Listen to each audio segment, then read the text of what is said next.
Hi, everyone. Welcome to the show. I'm Dr. Nicole, and on today's episode, we'll be talking about the nurtured heart approach. This is a relationship-focused approach to supporting kids with challenges, and actually really any child and family. When we talk about behavior challenges, so often our focus goes to the negative. But it really is true that the things that we focus our energy on tend to become bigger.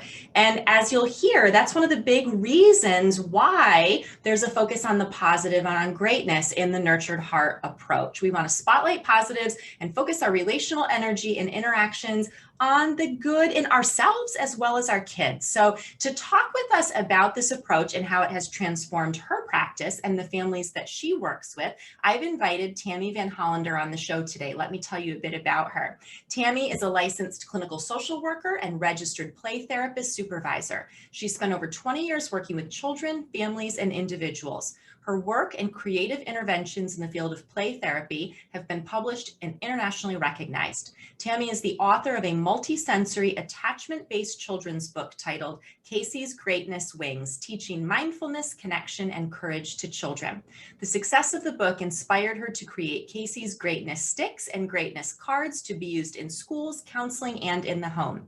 She specializes in attachment, sand tray play therapy, and sensory integration work with infants, children, families, and adults. She's a certified advanced trainer for the Nurtured Heart approach, a certified first play practitioner, and a founding board member of the World Association for Sand Therapy Professionals. Tammi, such a joy to have you with us today. Welcome.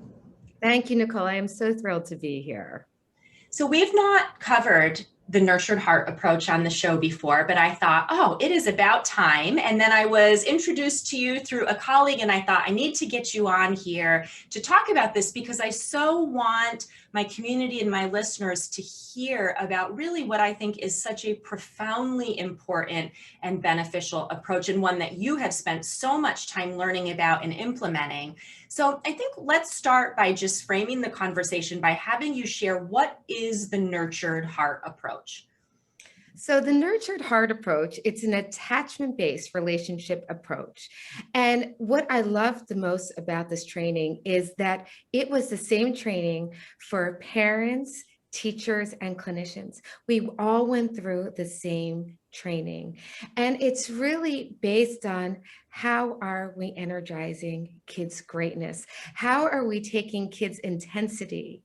And if kids' intensity is used in the right way, they're able to do the most amazing things, right? You know, Nicole, it's those kids who are the most intense. They're the kids who are going to take over the world in really amazing ways when it's nurtured in the right way. So nurtured heart was very much based on this sense of energy. Howard Glasser, who introduced and is the creator of the nurtured heart approach. You guys can find out more about him on the Children's Success Foundation. But Howie was doing work with kids and just seeing that these behavioral plans just failed, and working with a lot of kids diagnosed with ADHD. And the more behavioral plans that were going on, right, it was upping the ante, and kids were pushing their buttons more, and we were energizing this. We were energizing kids' behaviors in negative ways that made kids act up even more because they were getting energy. And kids want energy no matter what.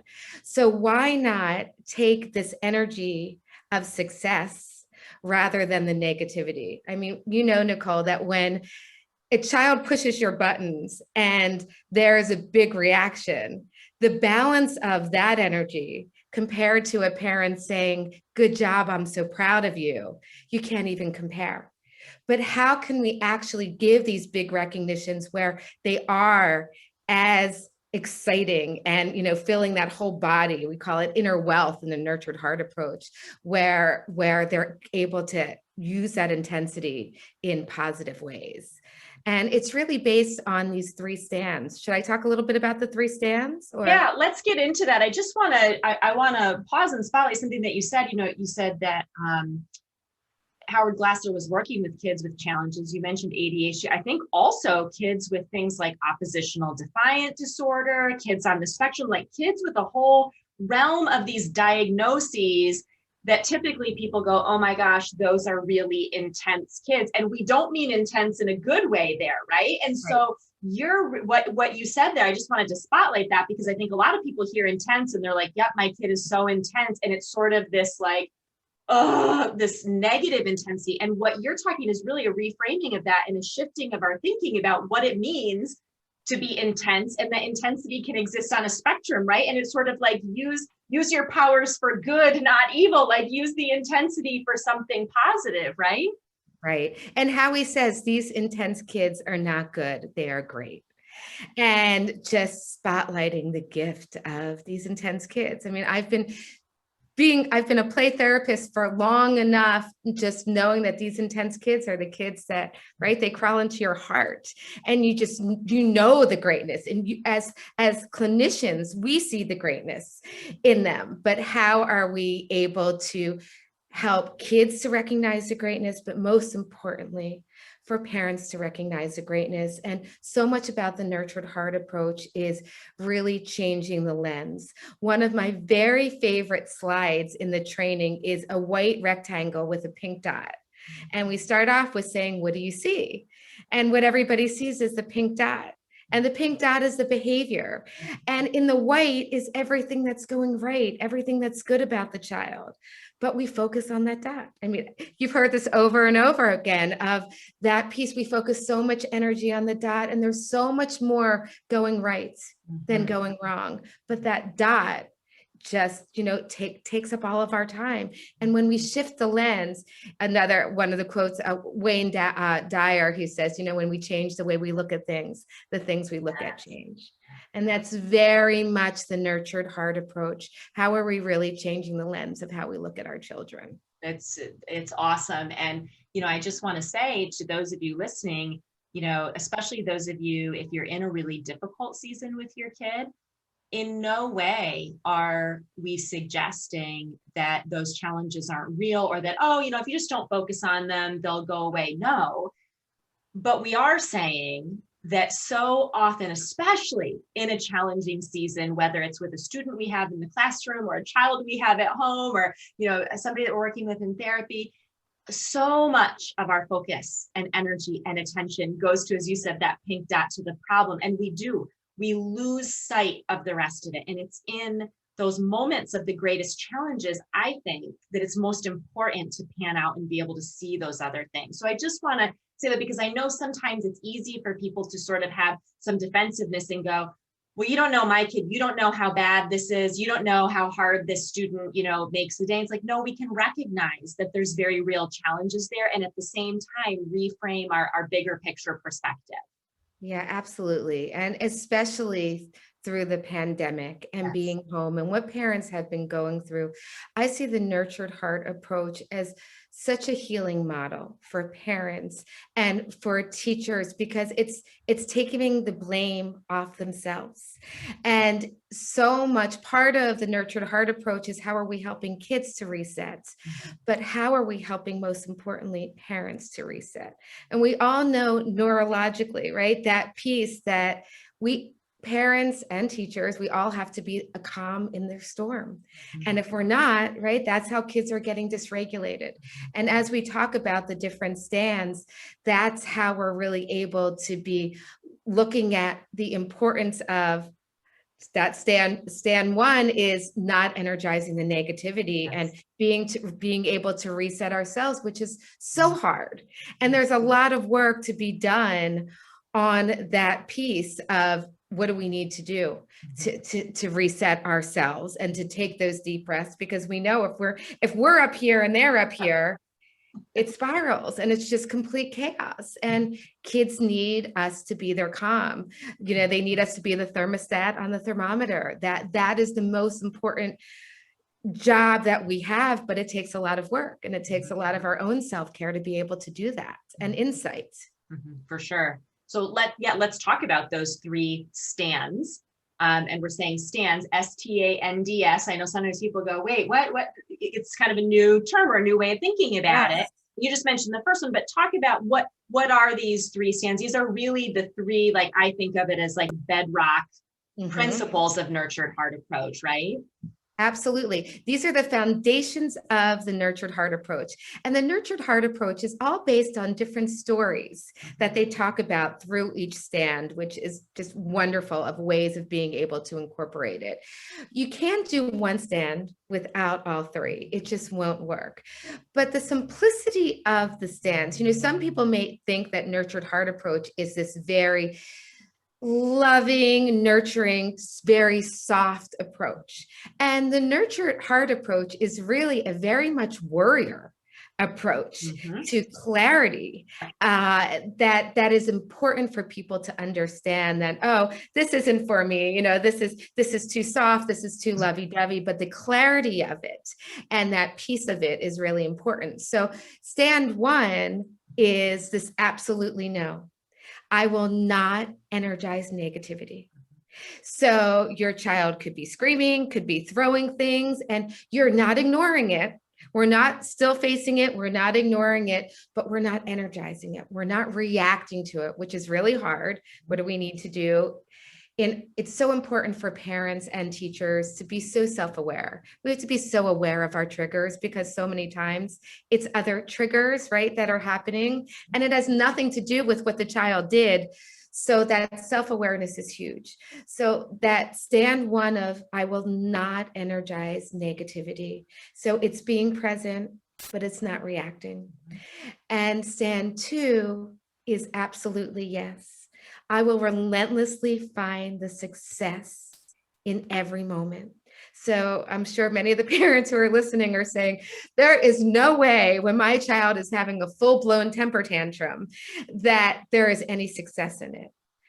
But part of that absolutely no, of stand no, you are present enough to be able to hijack the child's greatness. So if a child is about to throw something at you, you are hijacking them and saying, look at you, you really want to throw that toy at me, but you're not. And it's showing how much self-control you have. So we are taking these moments. You could have thrown it at me. You could have ran out the door. You could have hit your brother, but you didn't.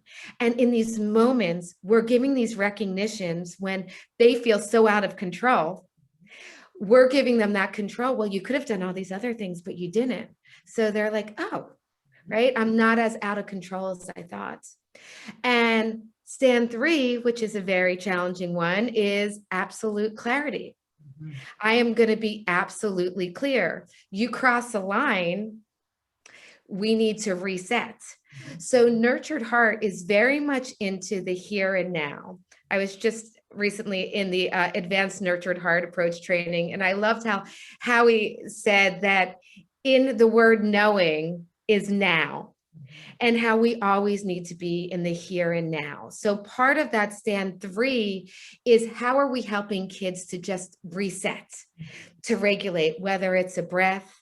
For me as a child therapist, I believe very much of the parent and the child resetting together. Let's do a reset breath. Let's maybe throw a breath and catch it so we're connected, because we know that connection is what calms the brain. Nurtured heart believes that warnings up the ante. Nurtured heart, believes that it's absolute clarity. I need you to make your bed. I need you to put away, I need you to do the dishes. These are the expectations that are set. So that absolute clarity, we know that absolute clarity for all kids. But you think about anxious kids who are just in this gray area. Clarity provides calm for kids. And it's really hard for parents. Parents are often on different pages, and being able to do this approach for both parents to be on the same page is really such a gift, because they complement each other in terms of those pieces. It's not about lecturing or yelling. It's being within that reset and being within the here and now. Because we know for kids, and I work with a lot of little kids, nurtured heart works, is for all ages and for anybody to use nurtured heart approach. But what we know with children and self-regulation, that we have to often work with the body first, right? Their thinking brain is not online. So we have to work with that sensory piece, and that's in the body. And that's why I love that stand 3 of the reset, because a reset is just taking a deep breath or using a special pause button or whatever is needed to be able to take that moment. It's not a timeout. It's Nurtured Heart believes that, it's that juicy time in. Whatever you do in terms of a reset could look like a quick timeout, but it's coming out of the reset is where all of that energy is going to be used. Of when things are going right is when we begin to notch things up, and we begin to really give our energy to what is going right. Yeah. And I think that clarity piece to me, as I hear you talk about it, it makes me think about boundaries, right? How important boundaries are in relationships, boundaries with our kids, boundaries for ourselves, boundaries with other people, and how important it is to be clear about those, because that builds trust, right? I mean, I think I've had so many conversations with parents who feel like they're being mean or, insert whatever word there.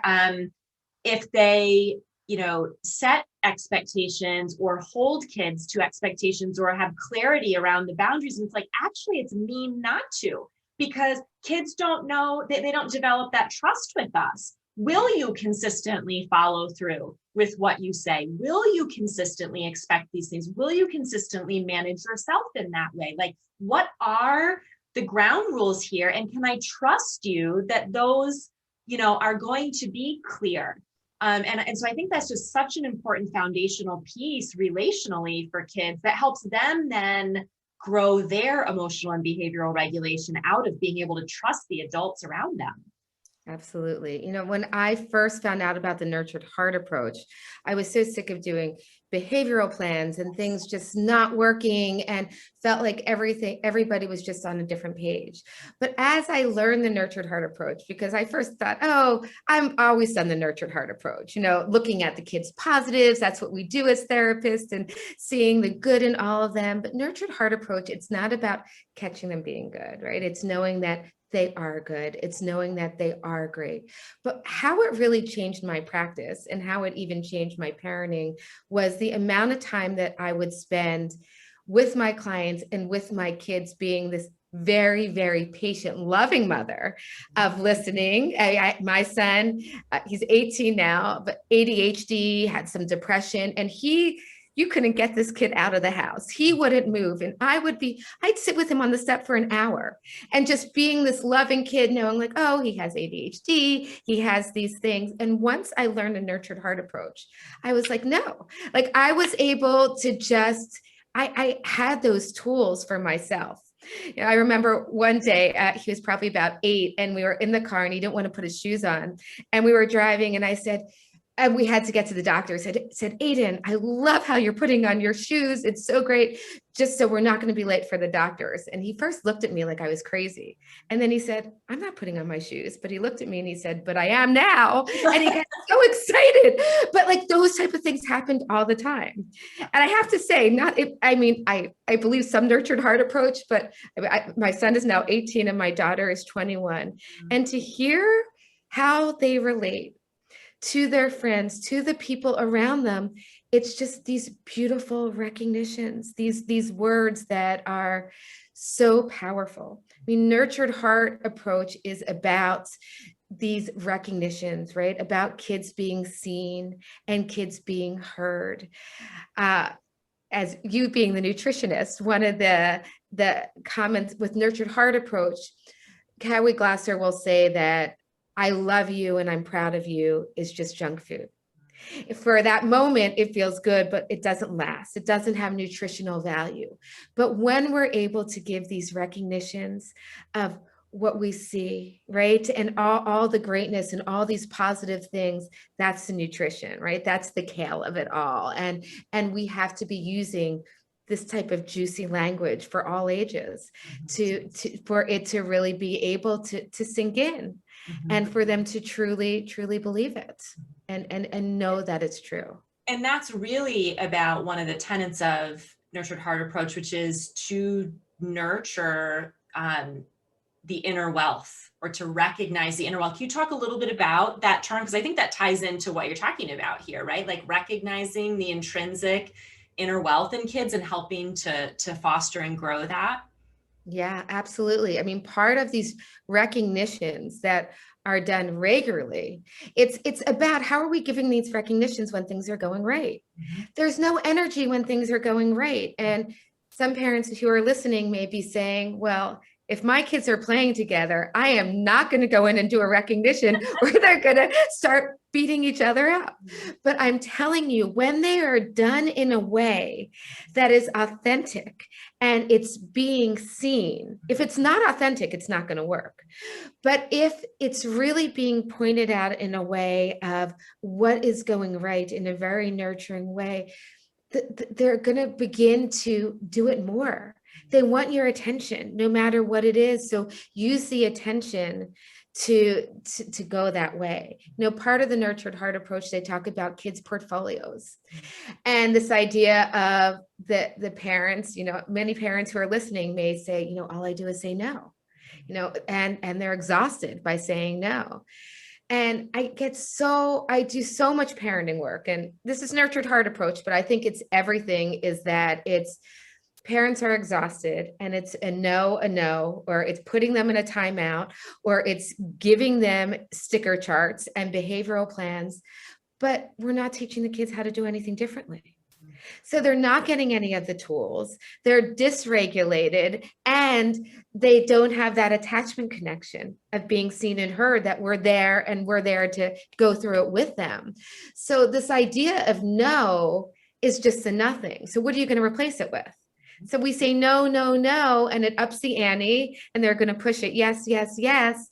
And then again, right? It's that power struggle. So I'm just never been a fan of no. I think it just cycles. But how can we have dialogue? I saw that you have one of my favorite people on the show, Ross Green. Yes, right.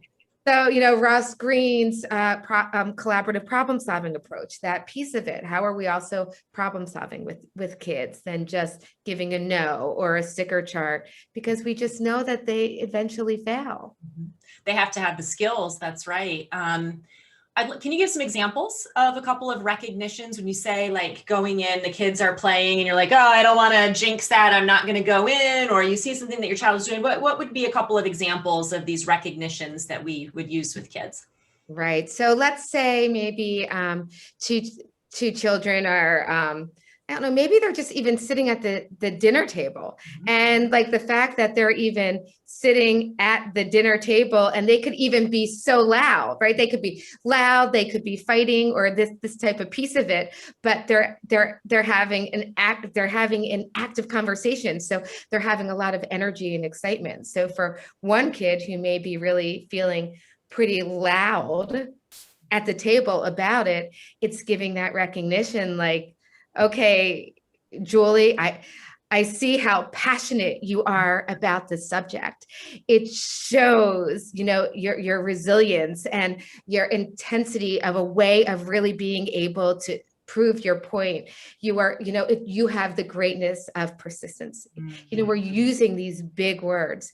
Part of the nurtured heart approach, which is a new one, it's called Sarah.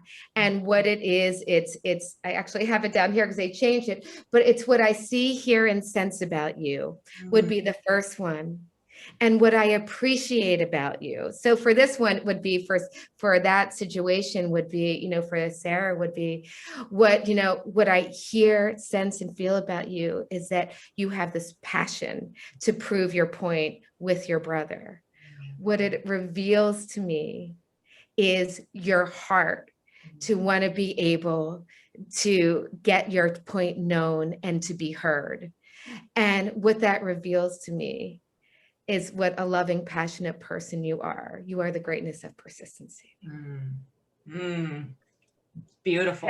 That's a lot better than good job, right? Or be quiet at the table. Part of in the nurtured heart approach is it's called a Jordan experiential, and it goes through throughout the child's day from morning to evening, what a child hears over time. And it's all things that we've said, you know, hurry up, you're not fast enough, you're not doing all these things. And then it does the whole exact day through a nurtured heart lens.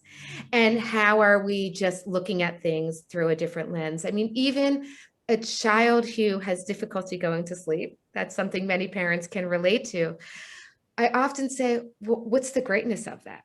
Like the child whose mind is going and curious about all these different things of where their mind is going and their energy and their passions. So although it's not the time when they're trying to fall asleep and we're trying to wind them down, but there's also different positives of their brain doing what their brain's needing to do at that time because they can't self-regulate and being curious and asking questions. And there, if we look at it, we could almost see the greatness in any moment. Mm-hmm. What is the greatness in that moment? Or what is so great about that? I remember one parent said, my child never, ever asks for help when doing homework. And the next week they came in and the mom said, she wouldn't leave me alone. I was trying to cook dinner and she just kept asking for help for homework.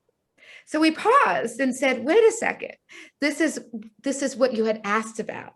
What greatness did it show? How could you have stopped and not energized that she was annoying you or interrupting you when cooking, then stopping and giving such a big recognition that she stopped and she was asking you for help with her homework? How great is that? So those are the different pieces that we're really looking at as we're changing the lens. And what a really simple, not necessarily easy, but a simple and practical thing that we can start to be more aware of as parents or as professionals around just building the strength of that lens, right? Around seeing the argument at the dinner table and saying, okay, how can I shift, my perspective on this? How can I spotlight, important greatness things that are happening here, because that is so not typically where our mind is, tends to go, right? Right. I mean, I love the metaphor that Nurtured Heart approach uses of this idea of $100 bills. And we give $100 bills when things are going wrong. And those are all the bells and whistles. And we give $5 bills when things are going right. And I think of that one all the time. So like, where is the money going? It's funny. I once did I did a training for a group of preschool teachers and we did superhero gadgets and she made a bank. And she said, I don't get a lot of money as a preschool teacher, but every time I don't energize my students' negativity, I'm going to put $100 bill in my bank. And so that she will have all of this money. So just like this idea of looking at this piece. Another piece, story that I love with the Nurtured Heart approach is this idea of video game theories. And he doesn't believe in video games, but the theory of the video games have absolute clarity and they don't shame. Yep. And children know what to expect. If a video game is boring, they're going to just turn it off. But if there's incentives of the video game, they're going to want to keep playing it. And then if they die in the video game, it's not like, you sort of die, you die. You have to push the reset and you have to get back online. So that idea, there's a reason why kids are drawn to video games. It's not yelling at them and it's shaming them.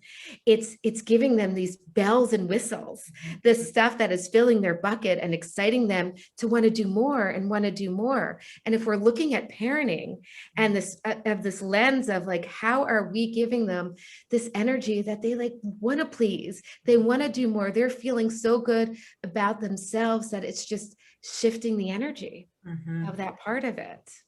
Yeah. And I love what you said about sort of that exercise of listening to what is said to a child, especially a kid with challenges throughout the whole day, right? Like that, I've been thinking about that since you said it. I'm like, for so many kids, it is just like a constant negative loop running, everywhere they go and everything they do. And that is a lot of energy on our part and their part going into exactly the places that we don't want it to be going. And I think that's a really powerful thing for us to think about as parents and professionals, to how can we shift that? How can we even take a fraction of the energy that we put towards these things that we would like to see less of and shift it towards spotlighting the real flip side of this stuff, and helping kids to see really the greatness in themselves. And I do think that's a big difference. You said this is not just about,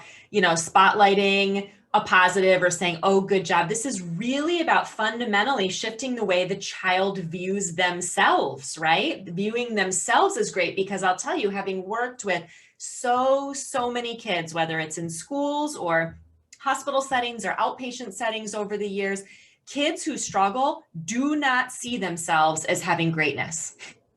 They do not. And you're right. It doesn't matter how many times somebody says, oh, you did a good job with that. Inherently, they don't feel great. They don't feel that they have greatness. And so I love that the foundation of this is really starting from a place of how do we help kids to see the greatness in themselves? It is inherently there, that they don't have to earn, that it's not about what they did right or what they did wrong, just their presence and the gifts that they were brought into this world with, they are inherently great.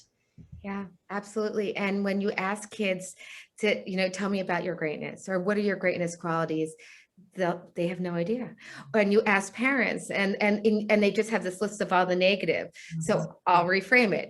They'll say they're stubborn. Oh, they're strong-willed. How are we reframing? We know that all the negatives can be reframed into the positives. And I have worked with pretty significant trauma cases, reactive attachment cases, who've gone through so many different therapists and so much different treatment. And the idea of this, another one, TBRI, is another great, because it's an attachment-based model, that it's kids who have been unable to connect with their parents with significant trauma and attachment pieces have, through the nurtured heart approach and this type of language in these type of stands, it's been unbelievable to watch. It's been unbelievable that kids who would never make eye contact, who would never touch or hug their parents, and what their relationships are like.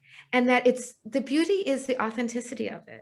It's just so real and so powerful. And it goes pretty deep to see the parents when they start really authentically saying they can do it.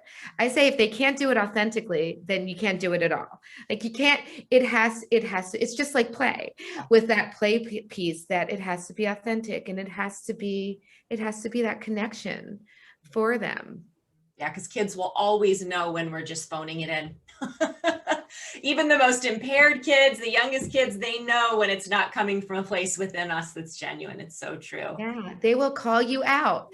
And for parents, when they've gone through so much with their kid, many of the listeners may be thinking, there's no way, I just can't find the greatness. And how we used an example of even a child getting into the car and putting on their seatbelt. That's a moment for a recognition. That child who is just picking up their pencil, even though they refuse to do any work, their pencils in their hand.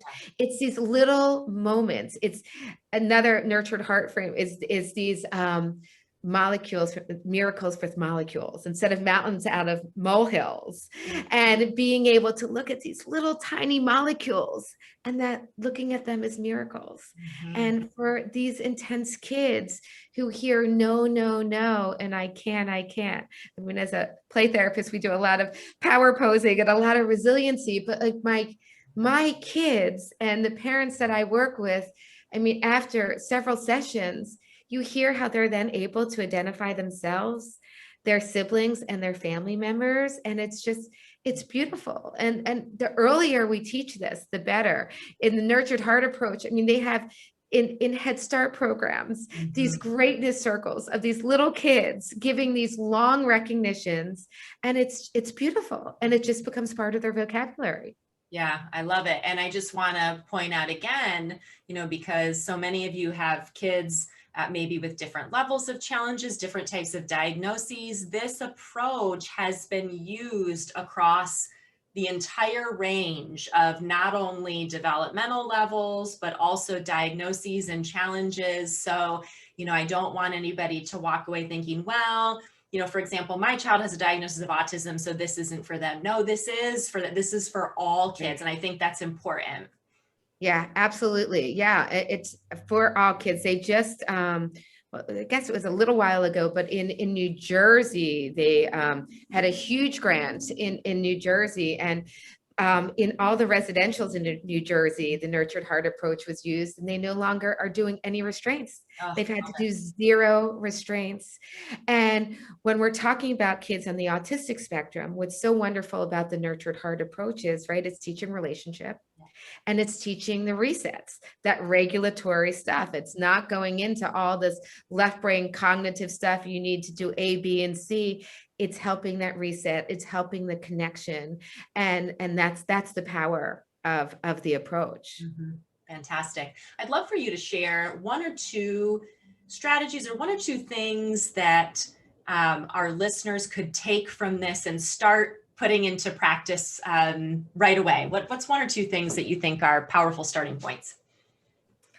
Well, I think the most important starting point for parents is their own self-awareness and their reset.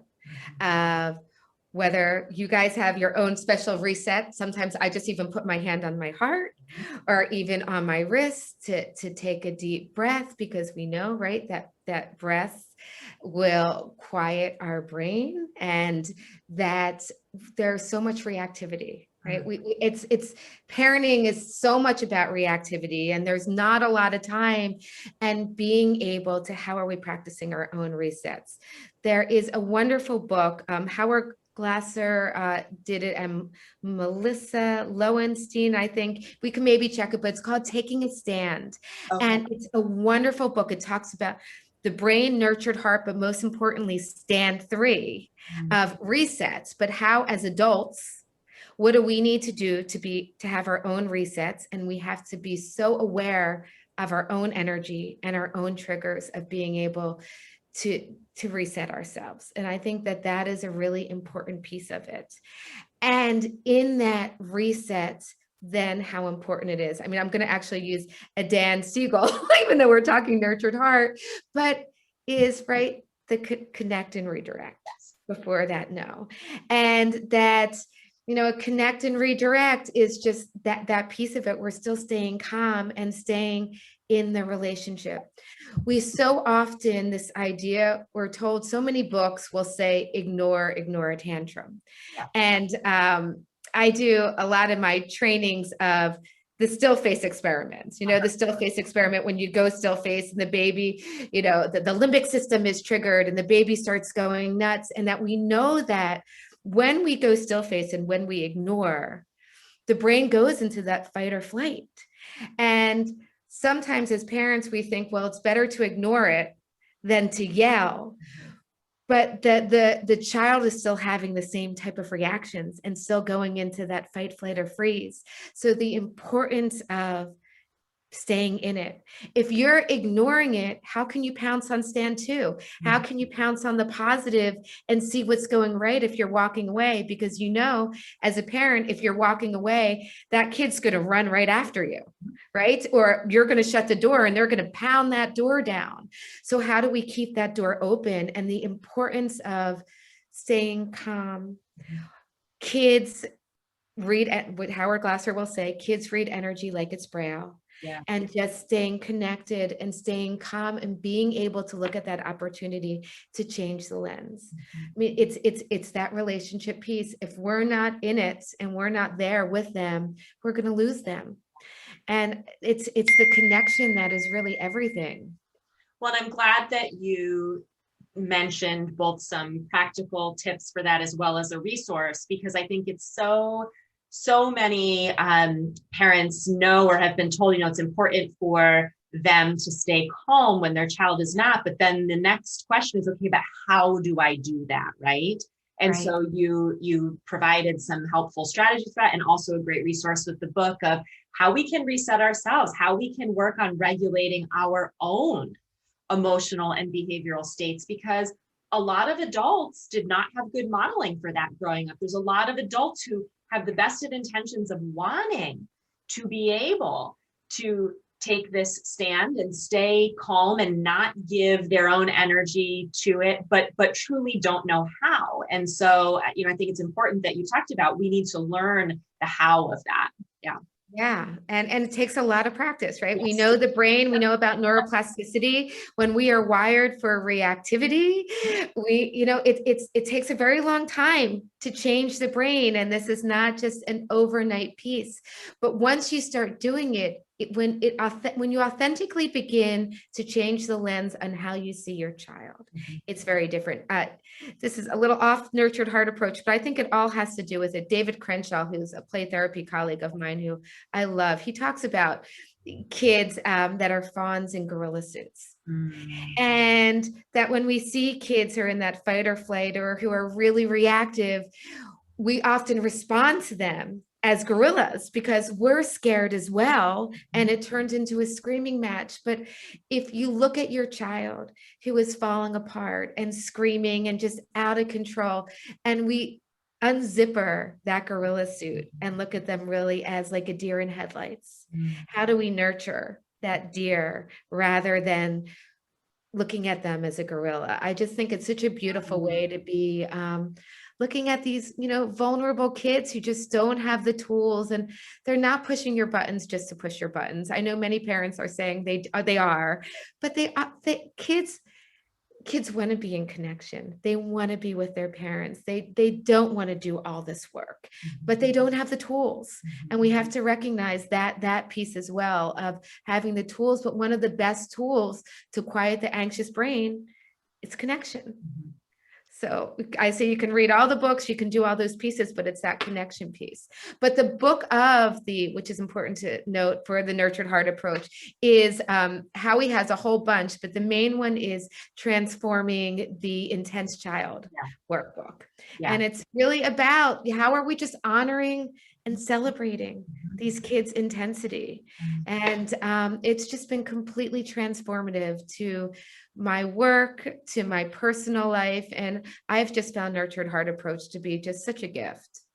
It's wonderful. And I know too, for those of you who are professionals in our listening audience, this is used in schools. This is used, as Tammi mentioned, in residential settings and all kinds of institutions. There are trainers that come in and do that. So even for parents to be aware of that these are things that we can bring into all of the environments where children are, our homes, their schools, community organizations. And I think that's just so beautiful. And I've seen just the transformation that has happened in numerous school environments when there is leadership and work that's done to shift to this focus in an educational environment. It really is transformative, not just for the children, but also for the staff and the educators there. So just want to mention that this is something that can be applied and taught across all settings. And so I'm glad, Tammi, that you mentioned the main book that lays out the Nurtured Heart approach, Transforming the Intense Child,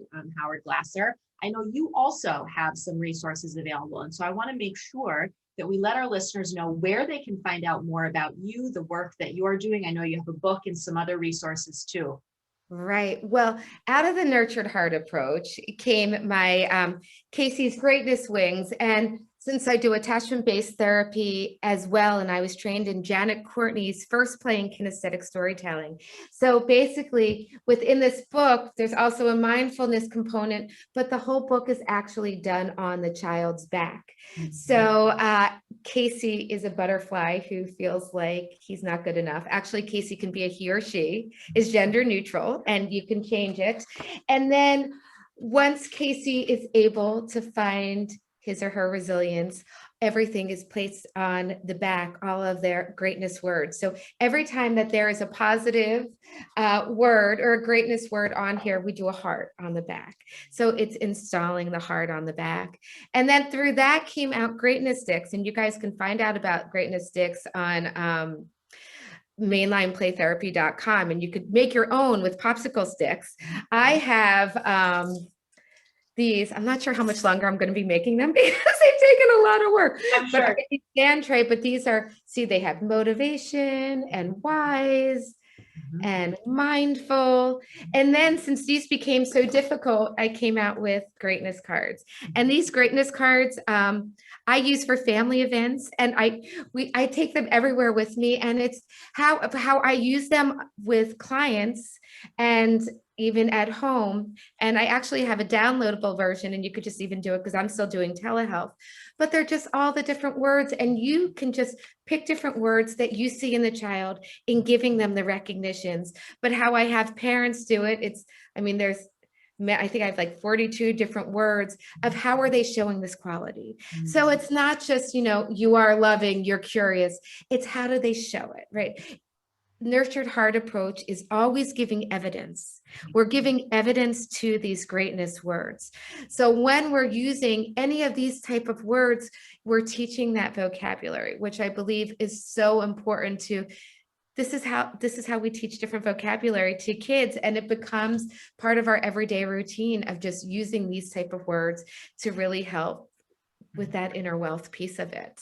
So, but you can find out about me on mainlineplaytherapy.com. I have a lot of YouTube videos on Tammi Van Hollander, lots of telehealth videos, and my Facebook page is Tammi's Play Therapy and Sand Tray Therapy page. So I love to provide resources. Anything play therapy, anything nurtured heart approach, sand tray therapy, I love to do. But if those who are interested in nurtured heart approach coaching, you can go on to the nurtured heart approach, and you could find coaching near you. I do nurtured heart approach coaching all over the world, as well as different trainings that are now available online. And there's 3 hours, 6 hours, and just different type of coaching. So people should be able to find it if they're interested in it. Wonderful. And we'll have the links to those things in the show notes as well. Tammi, thank you so much for spending time with us today, for talking about this wonderful approach and really helping us to understand how this can transform the lives of kids and the lives of families. Really appreciate your time and your expertise. Oh, thank you, Nicole. So happy to be here. And thanks as always to all of you for listening. We'll catch you back here next time for our next episode of the Better Behavior Show.